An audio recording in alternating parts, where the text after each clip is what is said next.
आपने महाभारत का युद्ध सुना व पढ़ा होगा कि कैसे यह युद्ध 18 दिन चला और इसमें लाखों सैनिकों ने भाग लिया। लेकिन क्या आपने कभी यह सोचा है कि इतनी बड़ी सेना का खाना कैसे बनता होगा और कौन बनाता होगा? आइए आज हम आपको इसके बारे में बताते हैं कि इतनी बड़ी सेना का खाना कौन बनाता था और कैसे बनाता था। जब उडुपी के राजा कुरुक्षेत्र में पहुंचे तो दोनों दल उनको अपनी तरफ आने का अनुरोध करने लगे, पर उडुपी के राजा भगवान श्री कृष्ण के पास पहुंचकर उनसे बोले कि भगवान, मेरी यह समझ नहीं आ रहा कि लड़ना सब चाहते हैं, पर इतनी बड़ी सेना की खाने की व्यवस्था कैसे होगी? क्या किसी ने यह सोचा है? तो श्री कृष्ण बोले कि अगर आपने यह सोचा है तो उत्तर भी आपके पास अवश्य होगा, तो कृपया विस्तार से बताएं कि आपने क्या सोचा है।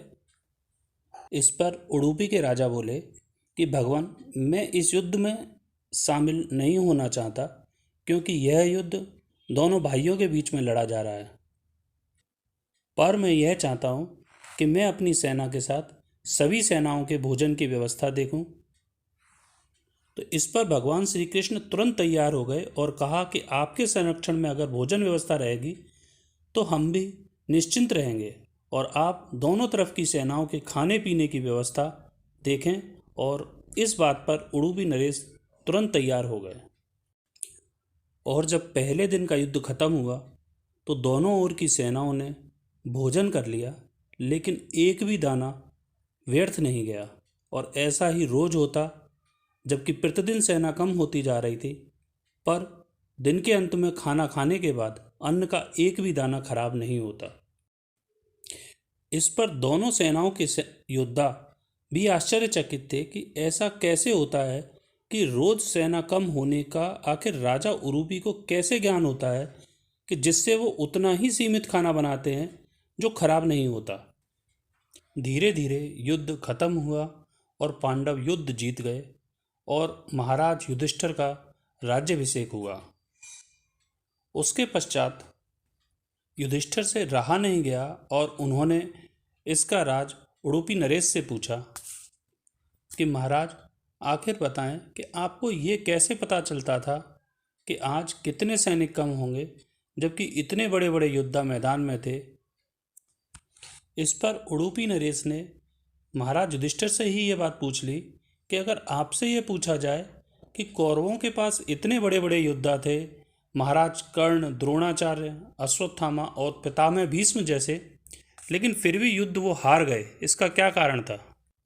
तो आप इसका श्रेय किसे देंगे? तो युधिष्ठिर बोले कि इसका श्रेय सिर्फ श्री कृष्ण को जाएगा। तो इस बात पर उडुपी नरेश बोले कि इसी तरह इसका श्रेय भी उन्हीं श्री कृष्ण को जाता है, उन्हीं का आशीर्वाद है कि जो मैं ऐसा कर पाया। यह सुनकर सभी आश्चर्यचकित होकर सोचने लगे कि ऐसा कैसे हो सकता है। तब उडुपी नरेश ने इस रात से पर्दा उठाया और बताया कि रोज रात को श्री कृष्ण उनके शिविर में आते थे। तब मैं उनके खाने के लिए मूंगफली वहाँ रखता था, जो मैं गिनकर रखता था। उनके जाने के पश्चात मैं वहाँ बची हुई मूंगफली गिनता था। जितनी मूंगफली भगवान श्री कृष्ण खाकर जाते थे, अगले दिन उतने ही 1000 सैनिक युद्ध में मारे जाते थे। अर्थात अगर उन्होंने 50 मूंगफली खाई है तो अगले दिन 50,000 सैनिक युद्ध में मारे जाते थे। इसी वजह से खाना व्यर्थ नहीं जाता था। और यह सुनकर सभी भगवान श्री कृष्ण के सामने नतमस्तक हो गए। कर्नाटक के उडुपी जिले के कृष्ण मठ में यह कथा आज भी सुनाई जाती है, और ऐसा माना जाता है कि इस मठ की स्थापना उडुपी नरेश ने ही की थी, और जो श्री माधवाचार्य ने आगे बढ़ाई।